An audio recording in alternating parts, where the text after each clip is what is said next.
How's it going, everybody? This is Javier here, and I'm with Noah. And today, this will be Odyssey Episode 3, and this will be our favorite movies from 2013 to 2020, or 2019, depending on what movies we've seen. So I will start off first.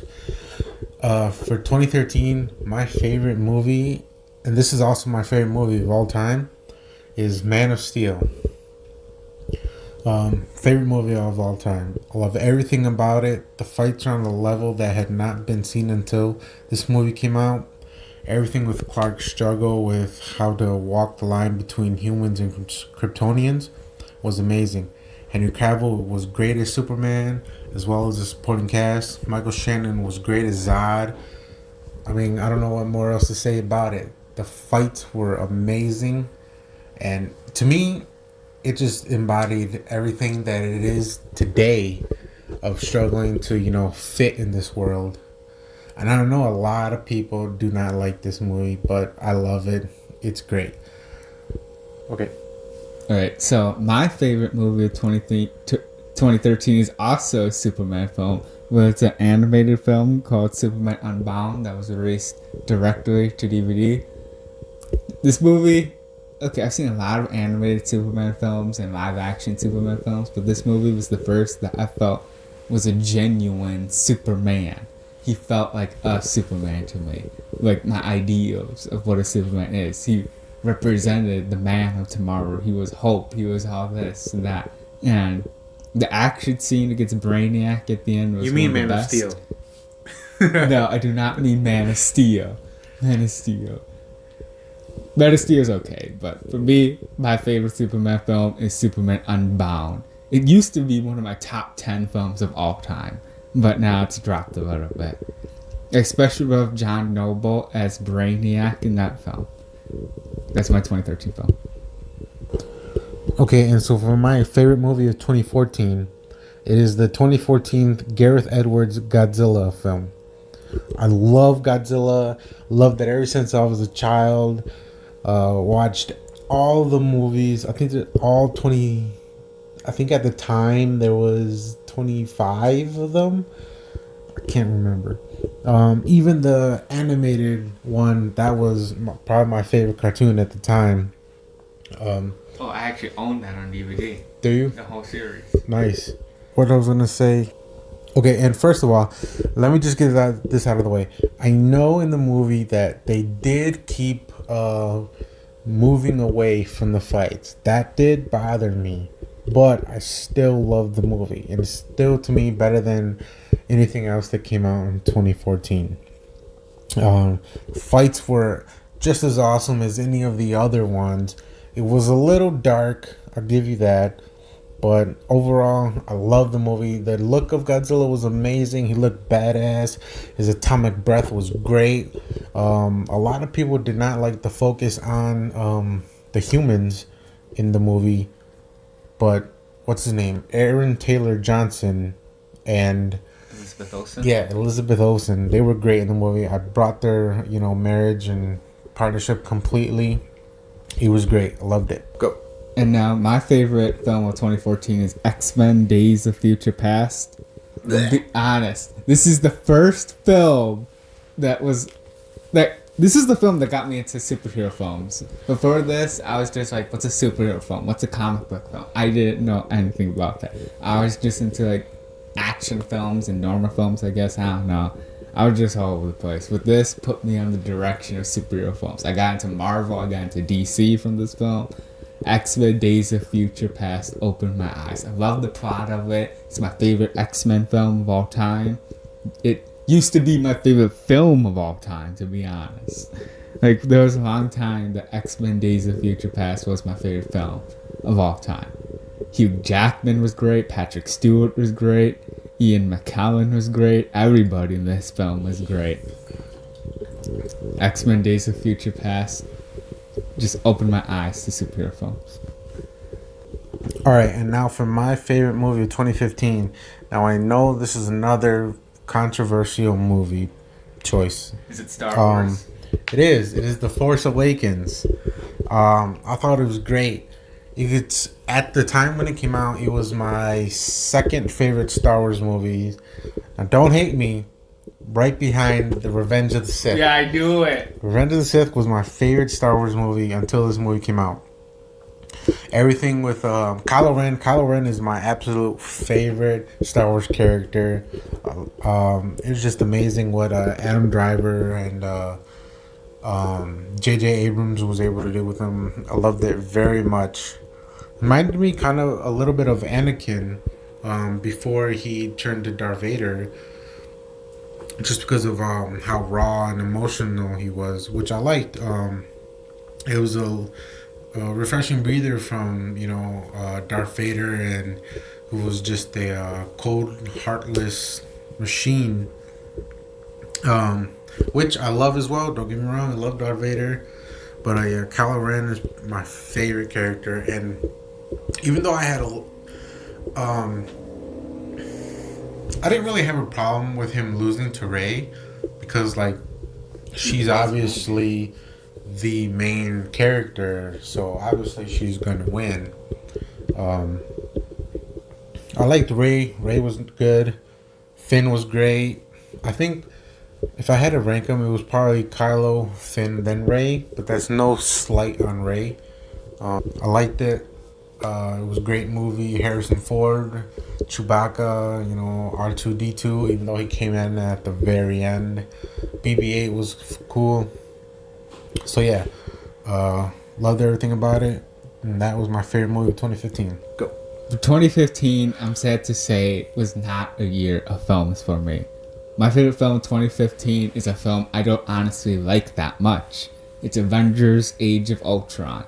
Now, I love the first Avengers, and I love the last two Avengers, but Age of Ultron felt weak to me.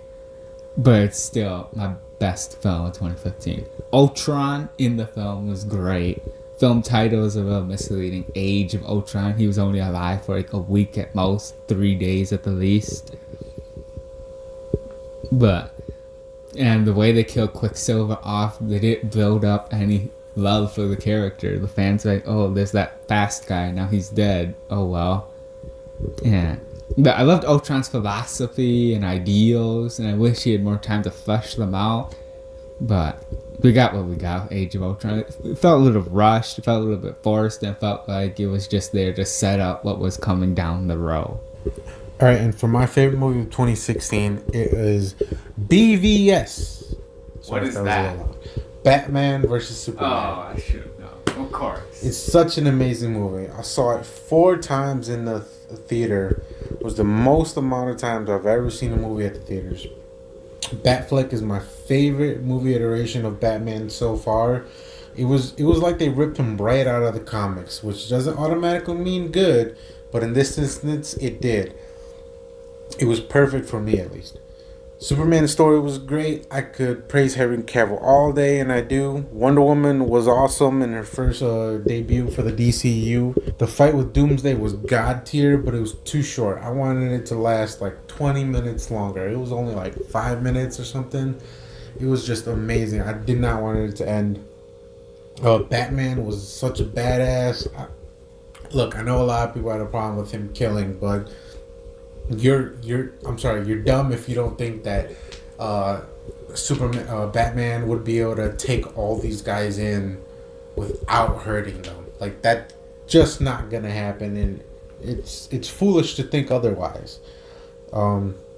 Superman was amazing. Lois Lane, Amy Adams, she was great.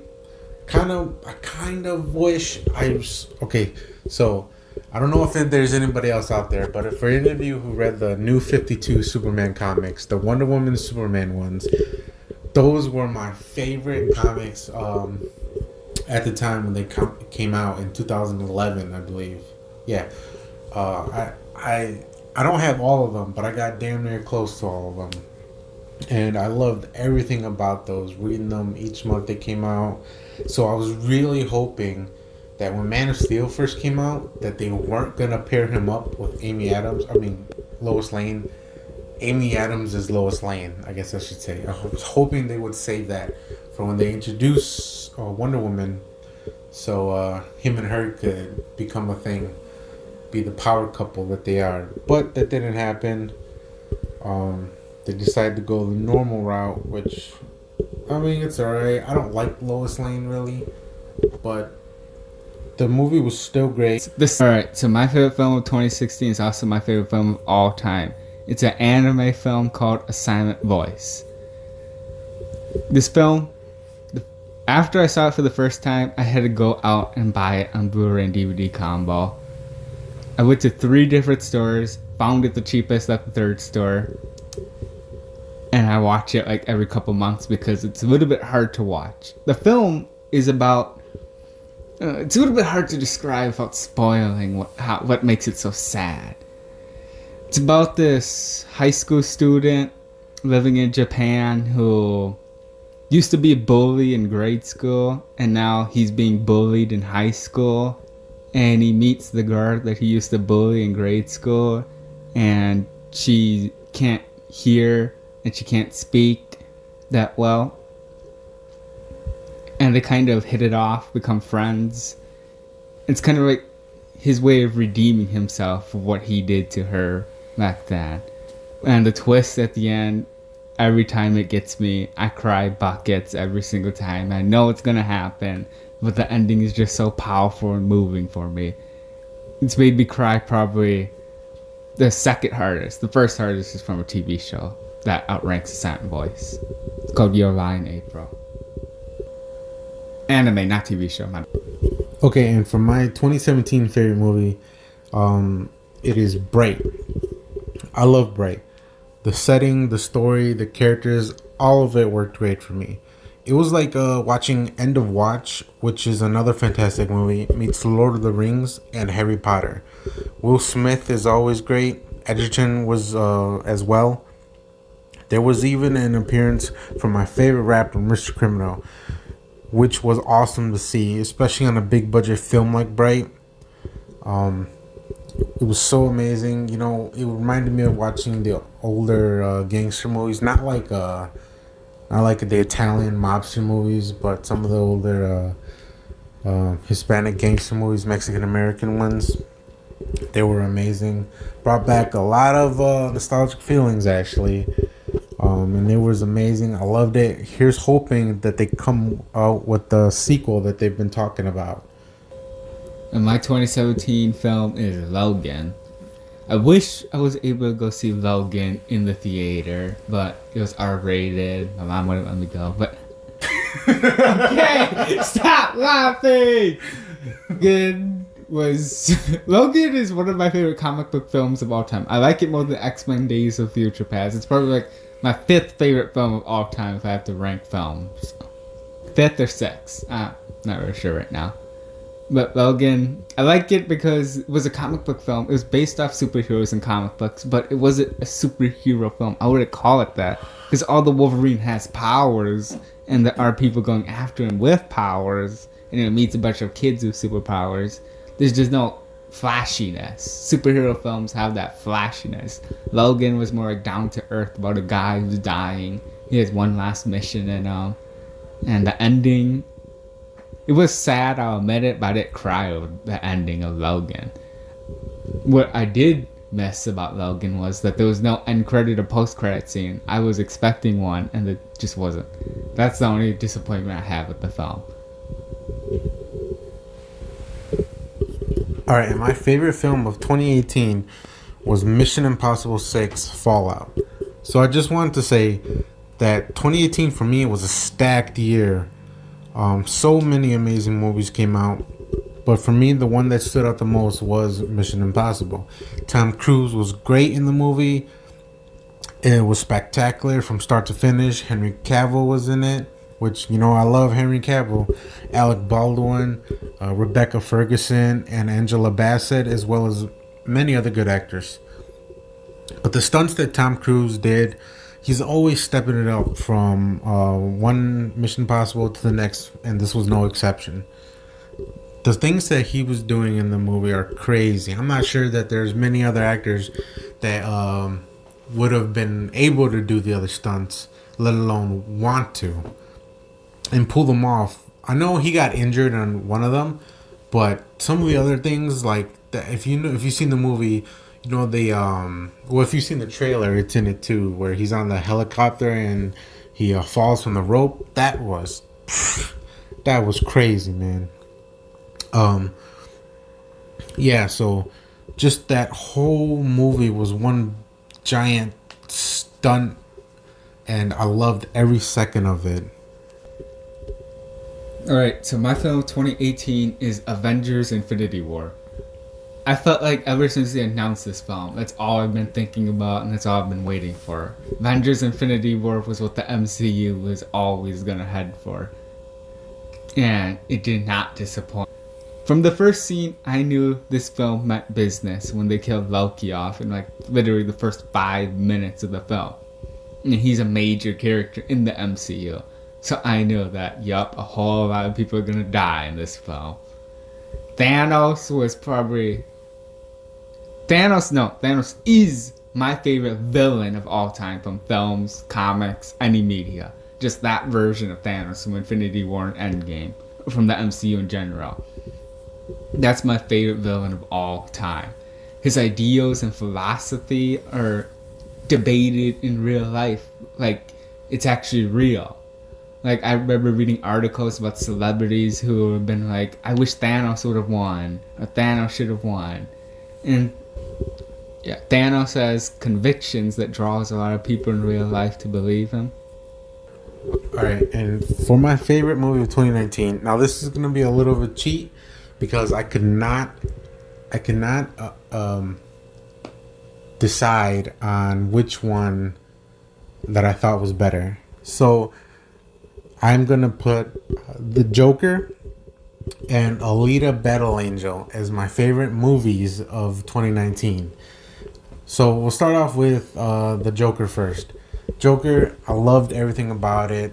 The movie was great. Joaquin Phoenix did an amazing job as Joker. As soon as I heard that Joaquin Phoenix was gonna be the Joker, I was like, that's an amazing pick right there, casting. I just, but to see what he actually did was so much more than I ever could have thought. He brought that character to a whole nother level. It was amazing.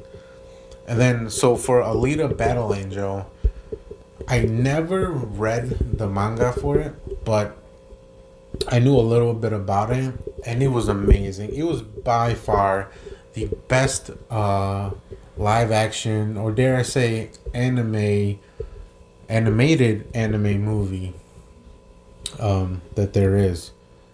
It was so great. Everything about it. The CGI was amazing. It was on par with that of War for the Planet of the Apes. The CGI was just that great to me.